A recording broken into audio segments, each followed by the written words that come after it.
So you get that phone call and they want you to list your house. So you're super excited. You do everything that you've been taught to do with the photos, with the listing description, and you're trying to do your best to set expectations, and you hit submit on the MLS, and then nothing. Crickets. Not a zip.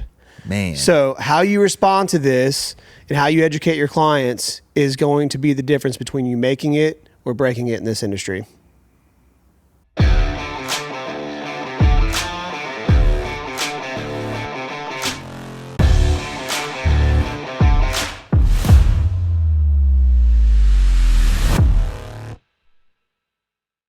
Welcome to the Open Books Podcast, where we discuss all things real estate. Not some, but all. Helping you take the road less traveled to real estate success. Not failure, but success.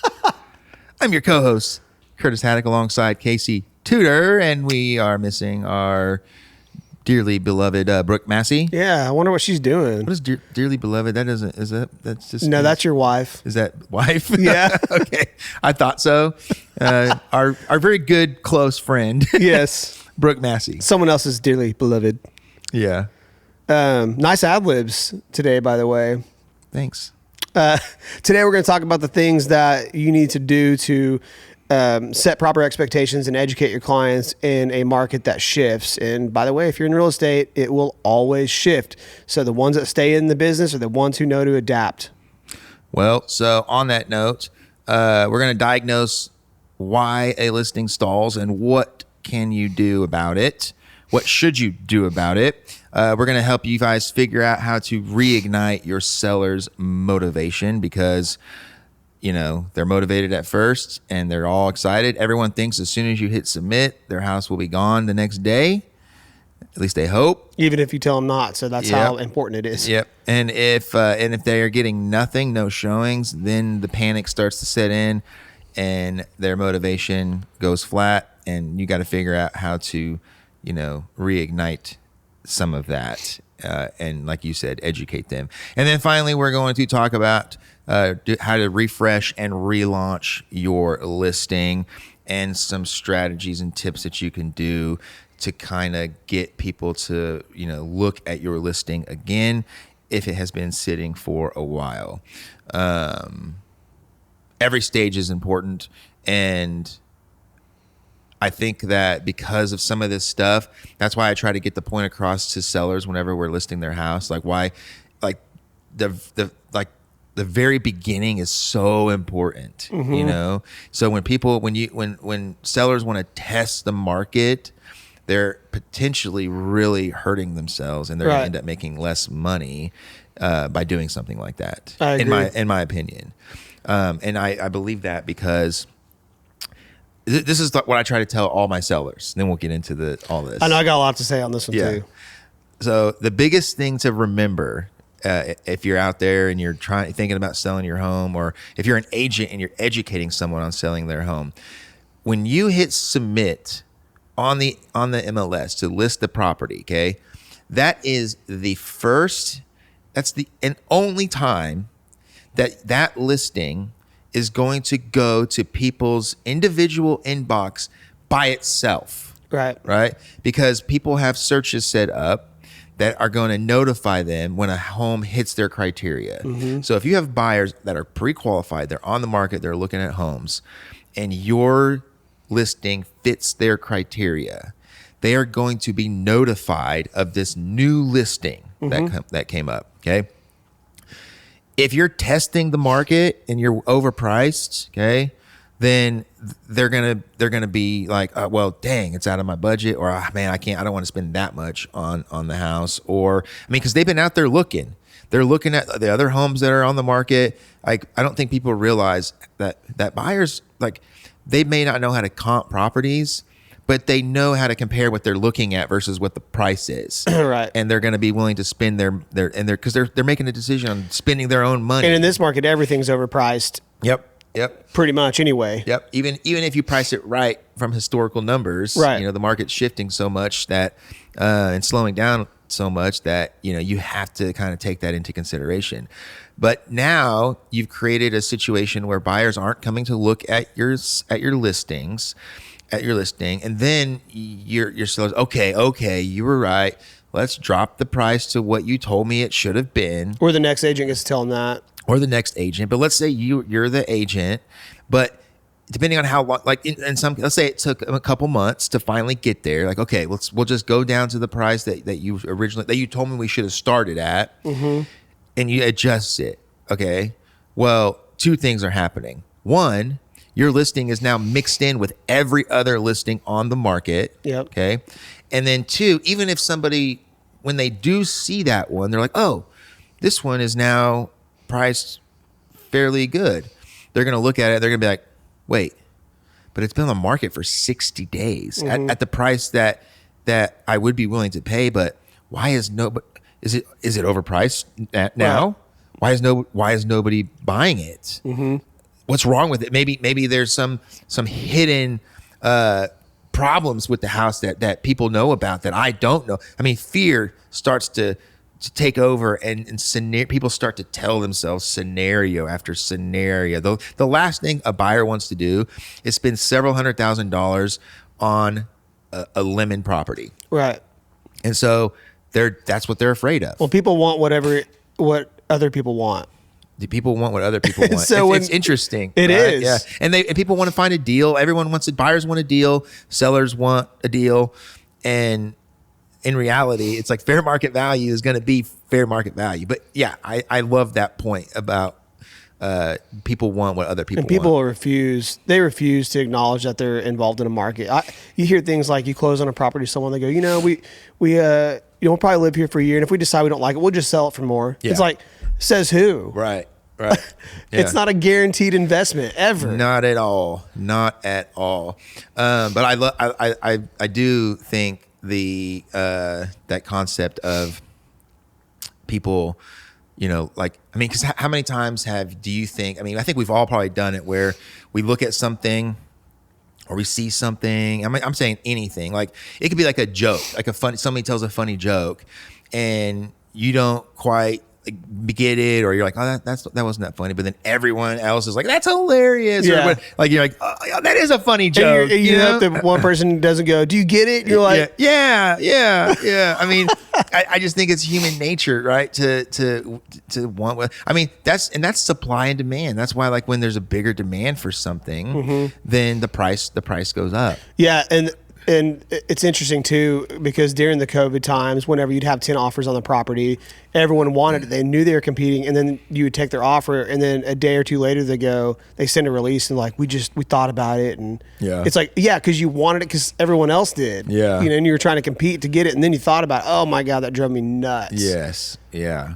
But okay, so I guess let's talk about diagnosing the other issues of why listings stall, and I think that we've talked about some of the things already, but what are some of the things that you look for or that you try to educate your sellers on?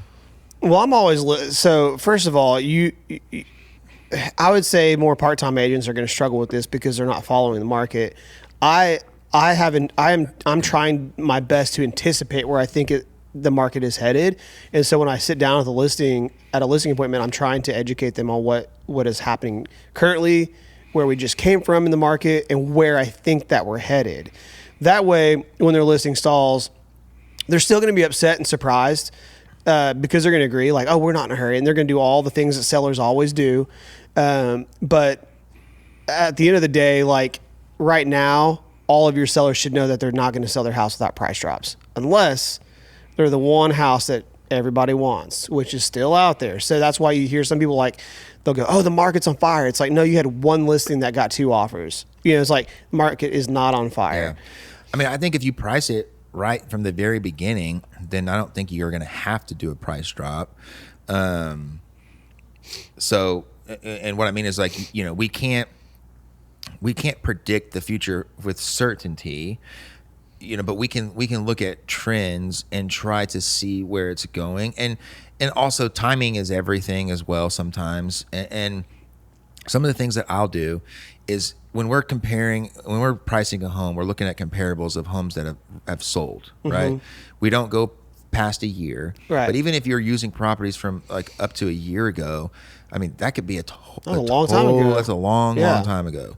So, obviously we want to start with properties. If I could find enough properties that sold in the last 30 days, then I want to put a heavy emphasis on those. Mm-hmm. If I can find, and then I just kind of go backwards from there, right? But what I have started to do is look for trends. And what I mean by that is you're not going to be able to do this for like sometimes we could barely find enough comps in the last year, right? Yep. But if you're in an area where you have enough comps, then what I want agents to start doing is and this is such a powerful thing to give to your sellers. Look for the comps in the last 30 days. Then don't just look for comps in the last 60 days. Look for comps that sold from day 31 to day 60, and then day 61 to day 90. You might have to do 0 to 90, and then 91 to 180 or whatever. Go by quarter, right? Mm-hmm. But what I'm doing in there is now, not only am I comparing properties, but I'm comparing month to month. Right. And what that has showed me is, look at the median price per foot. It's steadily decreasing. Yep. Or their closing costs are going up. Or that. Or I mean, there have been some where I've done that, and you can see that it's getting better. And I'm like, wait, why is that? And you're like, oh, well, maybe, it's new construction, or, you start to think, why are these things happening? Mm-hmm.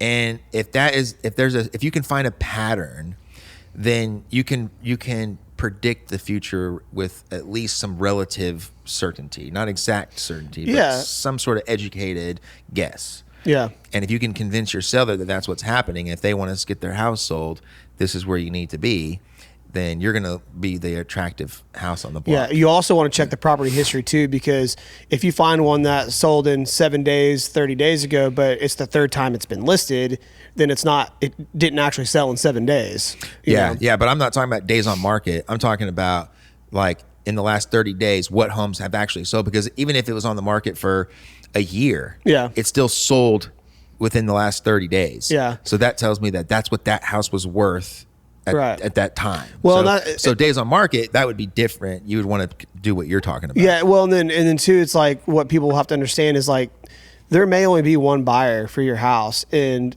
you may have missed him, or they're not here yet. So you're kind of waiting on that person, but your price in what you're trying to do to get it sold, all of it matters. I try to paint like simple pictures for people. It's kind of like Sunday school. It's like you keep it super simple for the simple minds. And I don't mean that as a insult to people. It's just that they don't see what we see every day. They don't see what we see. And so it is very simple. In this market, I say, no, I'm just making these numbers up. This isn't an exact ratio. But you have 10 houses that are listed and you only have one buyer. So why are they going to buy your house over the other 9? Right. That's a question I like to ask. And it's like, and then what happens is, and then I continue to paint the pictures like, oh, well, he chooses this house over here. Guess what? All other 9 houses lose. Mm-hmm. And then another listing pops up. A new buyer comes into the market. Mm. Obviously this is shifting. You might have 2 or 3 buyers, and then might have 7. Like I'm just trying to keep it super simple for you to understand that like just because your house is on the market doesn't mean you're gonna get what you want when you want. I got a client right now. Oh my God. This person made up their own price based on the work they did. They have not taken my recommendation. It's overpriced for the neighborhood. The school district is not good. There's nothing to do around there. And they want what you could pretty much get. What's the seller's name? I'm just kidding. Yeah, and the frustrating part is they keep coming back to me with all these problems. Like, do people not understand? So they rewrote the description. I said, we can write whatever you want. I don't care. Yeah. They said, well, then they released, it expired, and they wanted to hire another agent that was going to market the heck out of the property. That's what they told me. I said, look, we've talked about this property being overpriced, and you're not listening. We did one small price drop, but we're at 237. We need to be at 200 easily. Yeah. And I keep telling them that they're barely inching their way down. And it's always something new. I go over there and there's like 5 for sale, like random for sale signs in the yard and on the corner. And they want me to rewrite the description and make sure that I'm doing all this stuff. And I go, look, I could spend $1 million advertising this property and it's not going to sell. Yeah. Because people aren't stupid when it comes, like they're not going to pay that to live in this neighborhood. Right. But the kitchen's new and we remodeled the bathrooms and we refinished our. Did you talk to somebody before you did that? Yeah, and it's like and these people should know better because I've sold several houses with them. So they didn't ask me what I thought, and they just want what they want. And then they tried to hire that new agent. They got in an argument with him. They called me back, so I relisted it, and it's still priced too high. And they're still like going. What was the argument with the new agent? It's been a week. Was it price? Do you know? Well, it was more of an ego conflict. Okay. So well. Okay, sorry. But basically, my point here is like they're refusing to do the things that they need to do. And when we relisted it, they go, "We just need to get this sold. Like it has to happen." I said, "Well, we need to drop the price significantly." It's like, "Well, we're going to start at 2." So they're just doing it again. Yeah. And it's been a week, and we haven't gotten any showings. Yeah. And they're like, "What do you think's going on?" It's like, "Oh my God!" I've told you. I mean, it's this crazy. is where I was wanting to go with this, though. I think if you want to make it in this industry, you've got to learn to be tough. Mm-hmm. Like you always are worried because like I want referrals from these people. Like I don't want to be like too strict or too hard on them because they may not refer me out. Well, they're not going to refer you out anyway because you're a loser because you couldn't sell their property and it was your fault. At the price that they wanted. And so it's like at this point, it's like, look, we can do whatever you want. At least they can be mad at you for selling the house. Yeah. It's like, I'll even release the listing if you want. And you can go try it with someone else and then call me back later. Like that's what I told them. I was like, that's fine. Yeah. And if they can sell it at that price. But if you get to the price that I'm telling you, you better come back to me. Right. And I'm just like, it's just not going to work unless that one buyer who comes in and is just sees it for what it is. Money. They don't care if they blow it. But you're just counting on something that doesn't. But even if somebody like that existed and they had that, like, why? My question becomes to the seller. If you find some young person or somebody who doesn't know what they're doing, they have all this money to spend, they don't care what they spend it on, like, why would they make that decision to just drop all this money without researching on your house and not this other houses that, like, if they have that kind of money to just blow, you think that they're going to do it on a $237,000 property? I mean, only if it's worth it. Yeah. I mean, well, and so my question that I like to ask these sellers is, okay, listen, and to your point, 100%, you got to be like tough with people, and you have to tell them what it is. Mm-hmm. And that doesn't mean that it has to be your way or the highway, but it makes conversations down the line easier because, like, no, listen, I told you, and you didn't want to listen. You knew better than me, right? But one question I'll have, if they're at 237 and I'm at 200, then I'm going to ask them, okay, what makes your house in your eyes worth $237,000? I want you to tell me, okay? And they're gonna start telling you, well, I put $20,000 into the kitchen, and I did this and I did that. So when they start telling me those reasons, then the next thing I want to do is I'm gonna go find a house that has a remodeled kitchen and say, here's a house, they did the same thing. Well, looky here, it sold for $200,000, right? So now, why would somebody pay $37,000 extra to because you want it, right? Like, okay? Let me. Well, it's like, who do you think you are? Yeah. I mean, yeah. And I hate to say that about sellers, but it's like, come on, like, like. I flip it on them too. Now, when we go look for a house that you're going to buy, because this is how we are listing your house, when we go find something and we see that they're a little overpriced, you're gonna be okay with that. You're not gonna haggle the price, correct? Right. Like you're just gonna go pay what they're asking, right? Because I mean, this is what we're gonna do with your listing. Yeah. So now when you become a buyer, right? No, you're not gonna be that way. So you need to let me do my job. I know how buyers are. I'm not gonna give that. We're not trying to give your house away. we represent the We're transaction. trying to sell anyways. it. We're trying to sell it. We're trying to sell it for the most amount of money that And we if I could sell possibly every can property a day, do you think I wouldn't be a happier person? get. Right?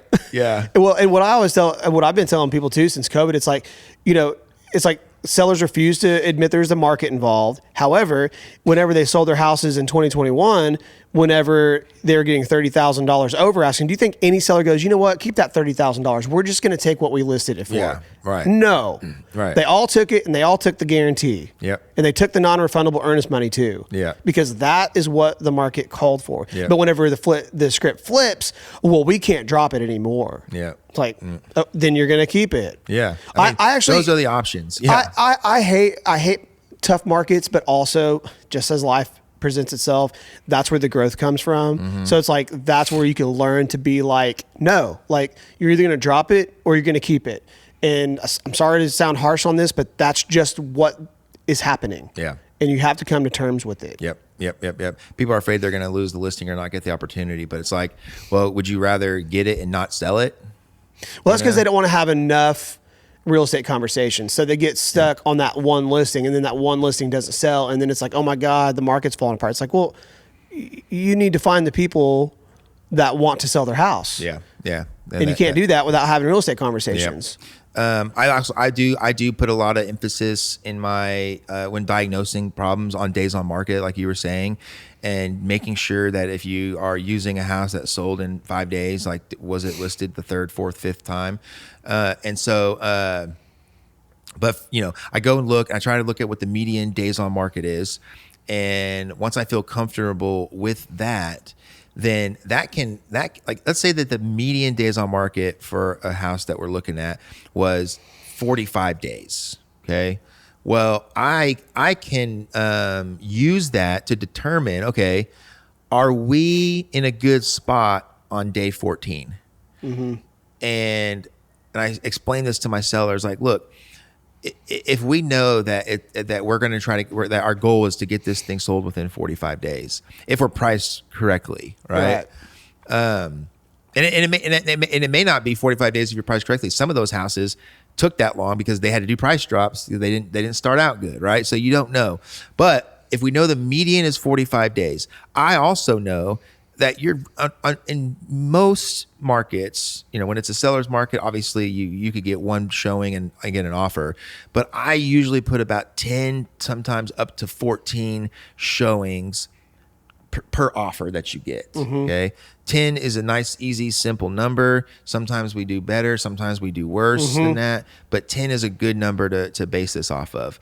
So if I know that it's going to take me 10 showings to get my buyer, okay, and it takes 45 days, then I know, just do 45 divided by 10, that's 4.5. Mm-hmm. I know I need to have at least one showing every 4 to 5 days, okay? Mm-hmm. Now, we also know that we get a good amount of buyers in that first week. So I don't count that first week. If that first week I get 5 buyers through there, okay, well now let's take 10 days off of that 45.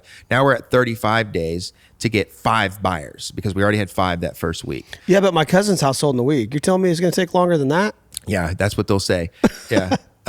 But yes, it will if we're not hitting these metrics. Yeah. Right. So now I'm like, okay, 35 by 5, that's we need to get going forward. We need to get at least one showing once a week.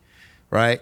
And that helps put things into perspective because when you're getting one showing a week, that will feel so slow to a seller. What's the problem? What's wrong? And I can use that as a reminder to say, listen, we need to worry if we get no showings this week. All right. But obviously if we hit at least one a week, then we will have it sold in the average time that it takes. It's whenever that doesn't happen that we're not going to get it. Because if you're overpriced, you will not hit those metrics. It just won't happen. Right. Right. And so that's when you can know fairly quickly. You get those first few showings out of the way. They don't put in an offer or whatever. And then you start figuring out what your metrics need to be and you're not hitting them. It's like, listen, we don't need to wait till day 45 to drop the price. I can tell you right now, it ain't happening. Mm-hmm. we need to go ahead and start listening to the market. Yep. You know, and you got to also pay attention, and that's also going off of historical stuff. So you do have to also take into consideration that the market is changing. So those numbers are not an exact science, but it's a great like tool to kind of look into. Right. So diagnosing why your listing stalls. There's so many different reasons, and you know, you got human emotions that get in the way. How do you reignite your seller's motivation? I think you need to have frustrated? what they call a come to Jesus meeting, and you have to sit down with them. I mean, I would say that you should probably go over there and talk to them if you really want to get them on the same page, and not like, oh my God, so many agents are just sending text messages, and it's like you got people in their mind losing tens of thousands of dollars, and you're going to send them a text message. I know. Like, give them at minimum, give them a call. I love that agents do that, because then it makes me better. It makes us way better. Yeah, absolutely. I mean, there's a reason 87% fail. Yeah. So yeah, have that phone conversation or that sit down conversation with them, and really get to the bottom of like, okay, so like, you know, give me an update on what's going on. Like, are you still planning on moving to Nashville next month? The job is definitely happening, right? Like, nothing's changed on your end. Yeah, we've got to get this sold. Okay. Like, I hate to tell you this, but you know, we're listed at 520. It's like, man, I really need to see us at this 500,000 price bracket, because we've been listed for 60 days. We've had 2 or 3 showings, no real interest, maybe a couple people here and there on an open house. Again, no interest. If we can get to that $500,000 price range, we're gonna get a whole new pool of buyers that are using their parameters, searching from 400 to 500, and you know, I can't guarantee results with that. But if it's not going to work when that happens, well, then it definitely ain't going to work at 515, 510, 505, 501. Right. So like, we need to get there quickly and show motivation, show urgency. And here's the thing. Yes, they're still going to ask for more off, most likely. That's the market we're into. Everyone, for the most part, is having to do it. However, we at least need an offer that we can say no to. Yeah, I was going to say, just because they're going to ask off doesn't mean you have to accept it. Right. If we believe that the home is worth 500,000, let's get the offer, and then we can fight for 500,000 and tell them this. No, yeah, it's been on the market for 60 days, but that's because we were listed at 525 for that whole time. Right. We just got here to 500. So no, the price is 500,000. To me, once you get to fair market value and you feel confident in the price, negotiating full price is not the challenge. Right. Some of the other than like, dropping the price to kind of get the listing going and getting more eyes on it again. Like, if I'm talking to sellers and I'm trying to get them, maybe not remotivated, I don't know if is the best word. I mean, obviously you want to keep their motivation high, because you need them to want to sell their house. Right. But I think so many people operate from a place of fear, and they're just like thinking that the sky is falling when things aren't moving. Yeah. And they're not getting showings. And so one of the things that I have implemented, and I highly recommend agents do this, but I will I make sure, something I do to separate myself from other agents is I have a conversation with my sellers once a week. Mm-hmm. Every single Monday. Sometimes it will spill over into Tuesday, and they know this. We're going to have a phone conversation about the listing. Okay. Mm-hmm. And agents don't like to do this because, well, what am I going to talk about every week? Like, if we had no showings this week, what a awkward conversation that's going to be. And you're right, it's not an easy conversation to call when nothing's happening. Yeah, but they'll appreciate you for it in the end. You're communicating with them, you're staying in touch, you can share with them the things that you're doing to try to get it sold. But more importantly is I will set up a search that gets emailed to myself automatically, and it tells me, I set it up for the last 7 days for the comps for that subject property. Yeah. Right. And I want to know if other homes that compare to my listing, did any of them did any new ones come on the market? Mm-hmm. Did any ones that were on the market go pending? And then any of the pending ones go sold? if any pending went sold, I can now see, okay, well, what was that price per foot? And are we in that same trend that we thought? Is it better? What is it? What did it close for? Anything that goes pending, now that's really where I can help sellers get the fear out of their head, because it's like, listen, not a single house went under contract in your neighborhood, not a one. Right. And if it did, well, they're priced at 500 and you're still at 525. Right. You can then reinforce the price conversation, right? So I've really enjoyed having that at my disposal, because it gives me something to talk about. I can talk about the market now every single week. We can look at interest rates to see what they are doing. I mean, you can find something to talk to your sellers about every single week, even if it is stay the course. Right. Nothing has happened. The neighbors' houses aren't doing anything. Let's stay the course. If you get to a point like we're really like, we need to get this thing sold. Okay. Well, then the only thing we can do is we got to make ourselves better than the neighbors. Why would somebody want to buy yours over the neighbors? Right. So I highly encourage people to do that. It takes a little bit. It doesn't really take that long to do, but it is effort, and anything that's extra effort, agents won't do. Something else I can do too, or I like to do, is like talk to them about some other options I would prefer them not to do, but at least provide the option to them so they know, and this will get their actual motivation out. I say, have you guys thought about renting the property? Like, what's your interest rate? That's 3.5%. It's like, man, that's actually hard to give up. So, I mean, of course we could talk about assumables, but we won't do that here. But it's like, man, you're never going to get that again. Why don't you just rent the property out? And they go, no, we don't want to be landlords. We have to sell this. Boom. Now we've got a have to situation. Yep. Okay, well, if you got to sell, this is what we have to do. And so that's really helped me in the past as well. Keep agents on, or sellers on board, and at least finding out that they really need to sell. Anything. Okay, so then if you want to, now their motivation is there, and we've helped eliminate some of their concerns, got them remotivated. We've identified the areas that that's causing the listing to maybe be slower than we want it to be.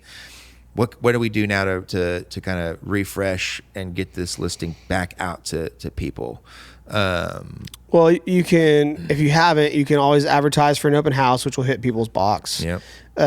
You can rearrange the front picture, which will always, I usually try to do that once a week in a slower market, because that'll refresh it. I know when people drop the price, I see them blast it out, and that notifies in reverse prospecting. And for those of you who don't know what that is, it's when you have a search set up for your customers, your buyers, then you can advertise to those agents that have those searches set up. So you can send to agents' inboxes, hey, the price dropped on this one, let your buyers know that had some interest in it. See if it fits, that's something you can do. And then what was the last thing you just said? I don't know.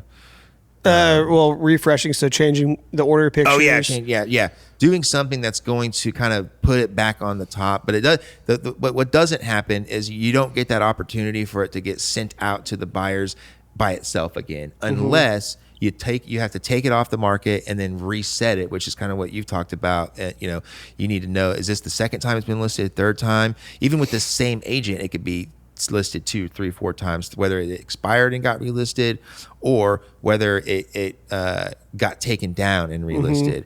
And if you do that, you got to have a whole new listing agreement and redo the whole process. You can still use the same pictures and stuff, but that can help sometimes, especially if you are dropping the price instead of just doing a price drop and it's been on the market for 180 days.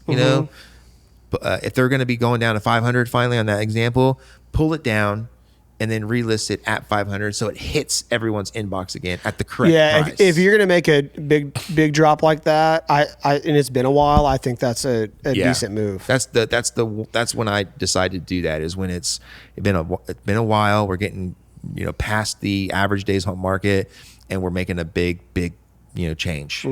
It's like, let's get it back out there for everyone to kind of see it as an individual listing. Right. And that does help reignite some of the showings. Like almost every time we get showings again, Yeah, you do. And it's like, oh, thank God. Yeah. I got some showings. And then, you're just looking for that one buyer, and that buyer might have been in that 300,000 price range and not the 305.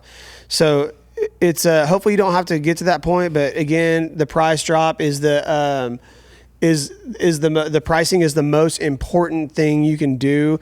And I do the reverse on people all the time. So it's like, okay, and it's funny when I play this game with people, they always think I'm tricking them.